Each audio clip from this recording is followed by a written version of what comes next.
The midnight clock and the Northwest Gate. The stability of the Western world ended not with a bang, but with a jurisdictional snarl at the Northwest Gate. At 6:23 p.m., the American experiment entered a state of sovereign friction, so acute it threatened to liquefy the chain of command.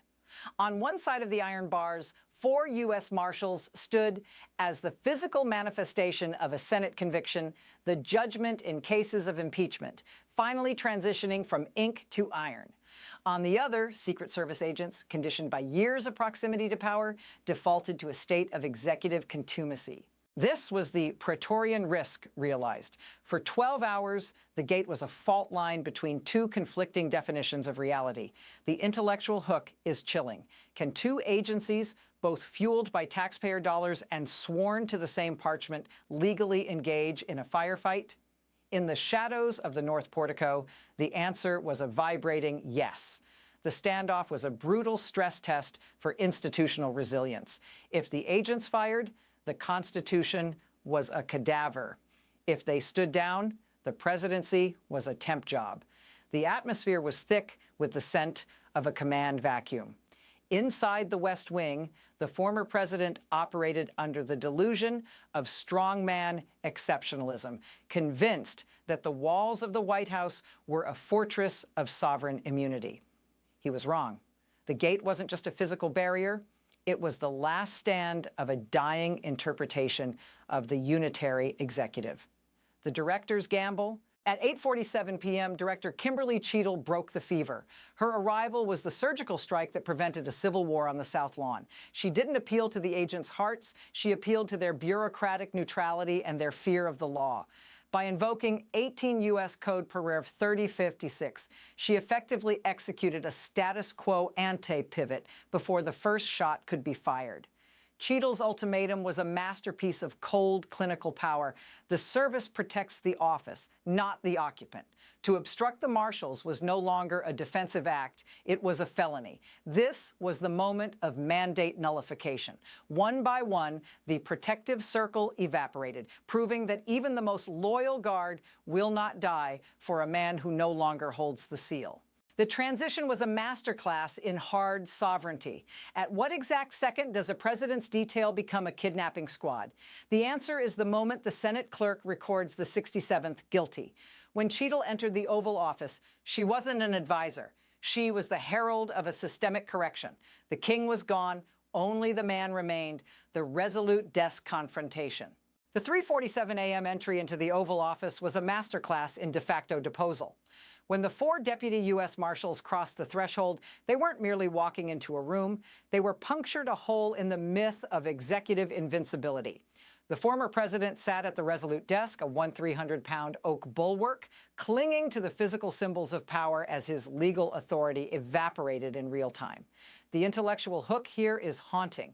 Why did the enforcement arm wait for the dead of night?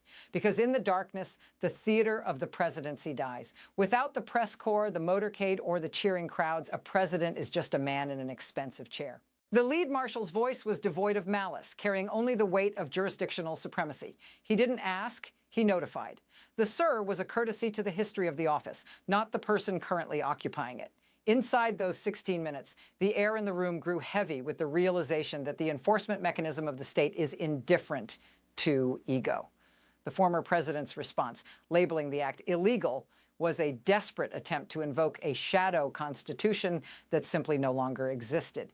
He was looking for sovereign friction to save him, but he found only the cold, hard wall of the law. When he finally stood, the desk remained, but the power had already bled out of the room. He didn't just lose his office, he lost the legal armor that made him untouchable. The state had stripped him bare. The 68-vote guillotine, the mechanism that enabled the 3:47 a.m. removal, was the bipartisan supermajority validation achieved only hours prior. To understand the gravity of the 68-32 vote is to understand the nuclear threshold of American politics. This wasn't a partisan skirmish. It was a total systemic correction. For over 2 centuries, the impeachment power was a ghost, a theoretical deterrent that no one believed would ever be sharpened into a blade. On February 11, 2026, it became a physical force of nature. The inclusion of 17 Republicans, men and women who effectively signed their own political death warrants, signaled a rare alignment of institutional resilience. They didn't vote against a man.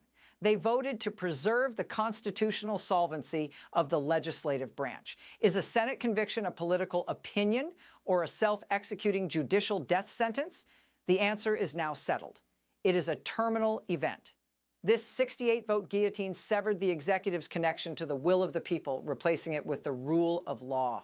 The 12-hour gap between conviction and removal was not a delay of doubt, but the necessary time for the gears of the administrative state to grind the former president's remaining leverage into dust. By the time the sun rose, the precedential weight of this moment had already begun to reshape the global understanding of democratic accountability.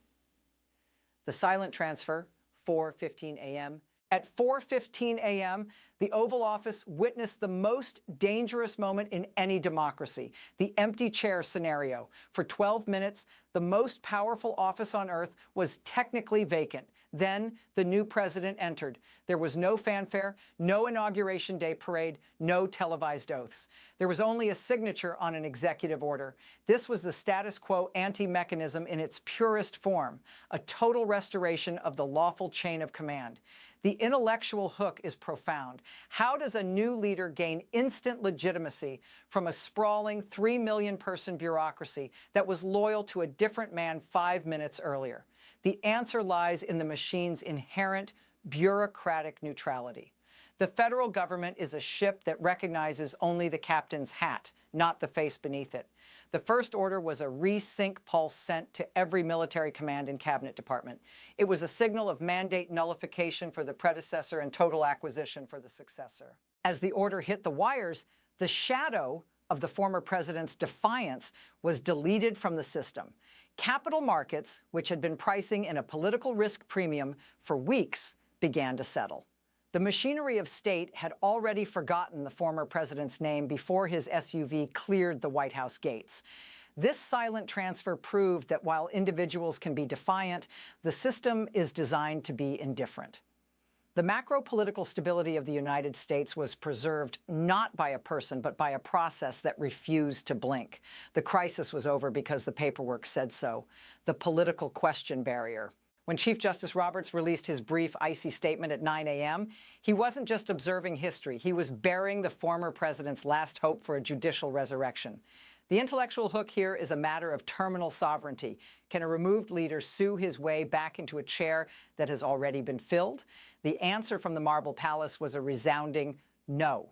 By leaning into the political question doctrine, the court signaled a state of judicial non-interventionism that effectively quarantined the impeachment process within the halls of Congress. The court's refusal to act as an appellate body for the Senate conviction established an impenetrable wall of jurisdictional supremacy. The former president's legal team had banked on a stay, a delay, or a granular review of the fraudulent impeachment evidence. Instead, they hit the bedrock of the Constitution's text. Roberts' message was clear. The Senate has the sole power to try impeachments, and sole means exactly that. This was the final closure of the legal loop. The Supreme Court didn't just stay out of the fight. They slammed the door and locked it from the inside, leaving the deposed executive to scream into a void where his motions carried no precedential weight. The sovereign risk premium. By 10 a.m., the cold logic of global finance began to override the heat of political grievance. The intellectual hook is counterintuitive. Why did the markets stabilize the moment the most powerful man in the world was forcibly evicted? Because capital does not crave justice. It craves the preservation of constitutional solvency. The political risk premium that had been strangling U.S. Treasury bonds for weeks, driven by the specter of a dual presidency, evaporated at 4:03 a.m. The macro-political stability of the United States is the ultimate collateral for the global financial system. When the U.S. Marshals facilitated the departure, they weren't just moving a man, they were de-risking the dollar. Investors watched the 68-32 vote and saw a system capable of self-correction, not a state in collapse. The enforcement mechanism proved that the American operating system could survive a corrupted kernel. While the streets argued about the fairness of the removal, the algorithms were already buying the dip. The Marshals provided the one thing the Fed never could, the physical proof that the rules still applied to the person at the top. Certainty is the only currency that matters in a crisis, and the 3:47 a.m. entry was a massive injection of liquidity into the soul of the Republic. The global strongman postmortem. Across the Atlantic and the Pacific, the 2026 removal of an American president sent a shockwave through the palaces of strongman regimes. The intellectual hook is a geopolitical mirror. Did the U.S. just provide a how-to guide for a coup or a how-to guide for a democracy's survival? For leaders in Budapest, Brasilia, and beyond, the imagery was a warning of institutional resilience. The era of strongman exceptionalism, the idea that a populist mandate could act as a permanent shield against the legislature, hit a brick wall in the West Wing. The geopolitical systemic correction is profound. Adversaries who relied on American polarization to paralyze the state were suddenly confronted with a government that could, in extreme circumstances, find a bipartisan consensus of 68. The 17 Republicans who crossed the line became a new variable in the calculus of global power. They proved that the rule of law is not just a rhetorical flourish, but a functional enforcement mechanism. Abroad, the narrative shifted from America in decay to America in discipline. This wasn't a sign of weakness. It was a demonstration of hard sovereignty. By purging its own executive through a transparent, albeit brutal, constitutional process, the U.S. reestablished a benchmark for democratic accountability that had been missing for decades.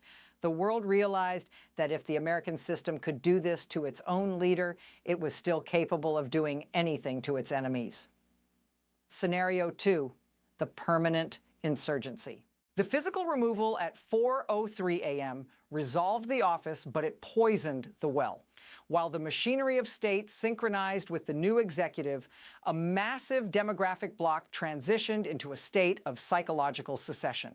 The intellectual hook is a haunting prognosis. What happens when 50% of a nuclear-armed populace views the rule of law as a mere enforcement mechanism for a rule of force? We are no longer discussing a policy dispute. We are witnessing a legitimacy crisis that has become structural. The former president, now a civilian with a martyr's grievance, has become the symbol of a permanent insurgency. By refusing to leave voluntarily, he ensured that his departure would be framed not as a legal exit, but as a de facto deposal. This narrative weaponizes the sovereign friction of the standoff, turning the U.S. Marshals into occupiers in the eyes of his base. The invisible angle here is the radicalization of the loyalty reshuffle. Every federal employee, from the FBI supervisor to the local postmaster, is now viewed through the lens of a partisan litmus test.